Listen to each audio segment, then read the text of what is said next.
After about a month of climbing in the desert in Moab, my partner and I drove into the New Mexican wilderness. So we drove northern New Mexico at night, trying to find this trailhead. And we ended up in the absolute middle of nowhere. We saw no people the entire time we were here. And we ended up just sleeping at this trailhead. There was supposed to be no marked trail, but there was a wash to follow.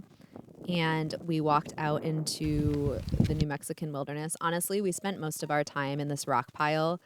Aurora loved the stick, and we grabbed a handful to make jewelry out of, and then we looked at arguably bigger rocks. So we didn't know at the time from this perspective, but these hoodoos, at the top of them were mostly petrified trees. So this used to be a forest, and one sec, let me get you the exact information. So New Mexico, a lot of it in the Permian period, the Paleozoic era, and the Cretaceous period was a shallow tropical sea. So that's where you get like the salt flats and things like that. White Sands National Park. The salt flats there are because of that sea that was there. So that's really cool. We didn't know that at the time, so we spent a lot of time just thinking about what the area looked like and would have looked like back in the time we didn't have service. So that's information I have now, didn't have then. Didn't do the research, didn't have service. And then I hadn't showered in about 2 weeks. It got to a point where I was having to wear a beanie to bed because I felt so gross. So I spent some time putting together my camp shower and showering out the back before we decided to head to warmer weather because it was about 20 degrees at night there. I got so excited and I pulled over on the side of the road to take pictures and videos of what I thought was a desert tornado or a sandstorm of some type. Truly I took a long time to photograph this and then realized it was a power plant. So that's been a running joke so far for the rest of this trip. And I know it looks like we're failing at finding warm, but just 1 minute. It still looks like we're failing, and perfection.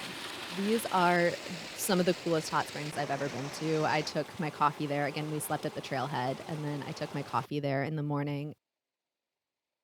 So yesterday was Cyber Monday, and I was out hiking in the New Mexico wilderness, and I had no idea it was Cyber Monday until one little bar of service ruined my whole mood. And I just realized how lucky I was for that entire day to not realize it was Cyber Monday. Editing me here, all of that to say that it is not normal to live in a society that constantly bombards you with ads and tells you that to be a valid human, you have to consume. I'm going to show you my most complimented items in my wardrobe while I make pancakes. Also, the hot spring was wonderful. This is Farmer Bill. That was how he was talked about in the vintage store that I bought this from. Farmer Bill's leather jacket. I spent a lot of time sitting in San Diego patching it, and then I took leather rescue to it. It is in every way falling apart. I can't even read this anymore. I get so many compliments on this jacket. It had a very long life with Farmer Bill before me, and it is my favorite jacket. My most complimented sweater by far is this. It didn't come to me as wholly as this. I wore it to the point where it became this. You can see through the sleeves. I have sewn the hem of this together so many times. And of all of the sweaters that I own, this is by far my favorite and the most complimented. And then my most complimented piece in my entire wardrobe are these Carhartts that have been bleached and stained to shit.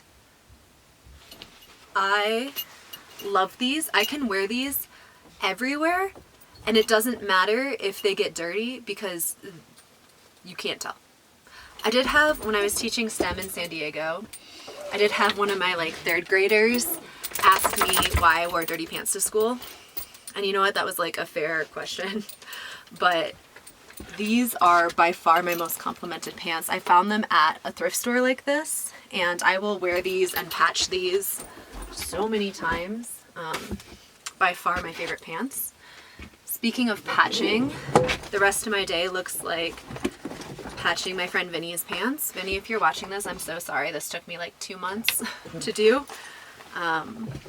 But he has these. They're super nice pants. He's already patched the booty by hand, and I'm going to go over it with my sewing machine. But he owns like 3 pairs of pants, so again, so sorry, dude, that you have like 1 pair left right now. But these are all getting patched. And I think that's important. Like, patches and mending your clothes looks cool. Shopping from thrift stores with clothes that have had a life before you makes your style much more exciting and personal instead of just going out and following trends.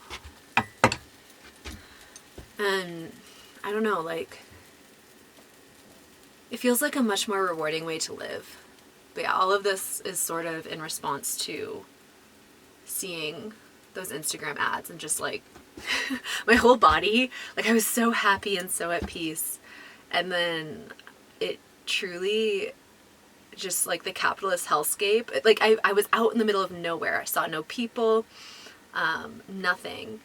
And then like it felt like such a good way to be and to live and to exist, at least for a little bit. And then the capitalist hellscape like attacked me.